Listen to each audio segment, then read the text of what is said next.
In Webflow, we're able to create some very nice websites. Like this website I cloned from the Maiden Webflow database. I think it's an award-winning site. One of the community members built it. Shout out to whoever built it. The site is very neat. The animations are very nice. The scroll animations. There's some images, some effects here and there that comes with the scroll. It's very nice. It's not an easy site to make. I'm going to copy this exact same site to Lovable, and we're going to see how we can do that so that we can go with this.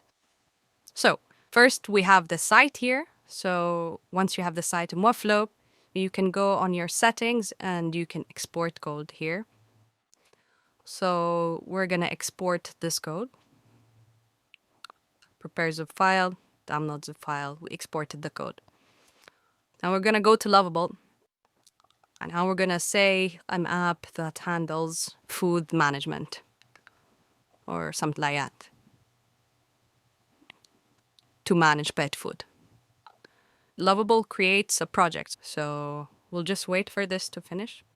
Okay, now we have this dashboard for feeding pets. So when each pet has their meal due. Anyways, what we want now is to make a homepage. This is the app page. If we go to the code file, we can see that this is the index page, which is basically this, and this is what we're seeing. So what we're going to do here is connect to GitHub. Then we're going to view it on GitHub.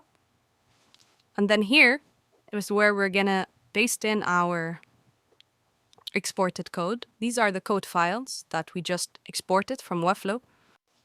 Now what we can do is either connect this to Cursor or VS Code and paste in the files, or we could just add the files here. I'm just going to upload the files here and then tell Lovable to organize them.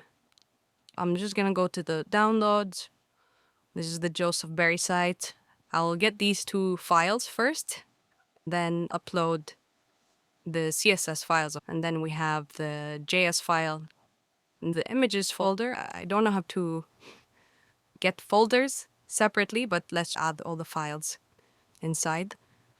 Then go to front and add this file as well. Now it's processing. It's done. If we go back to Lovable, we can see it detected that the files have been uploaded. It says add files. And now we want to paste in a prompt. I prepared the prompt for this, so we'll just paste that in.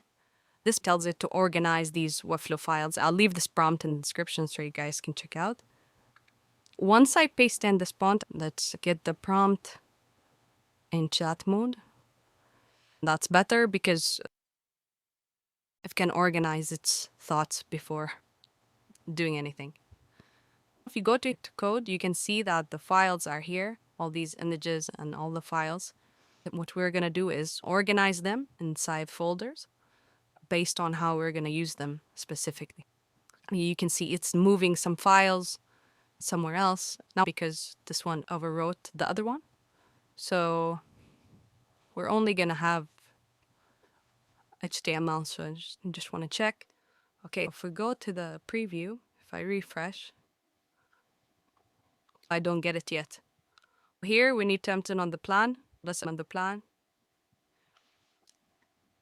All right, let's refresh. We have nothing.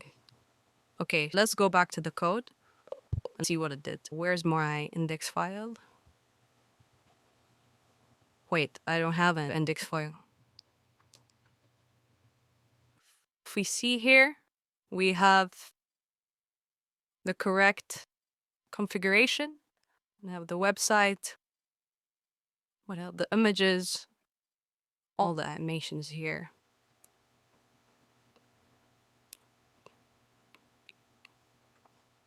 And now we can vibe code with this, which is pretty cool. Or you can publish it and share it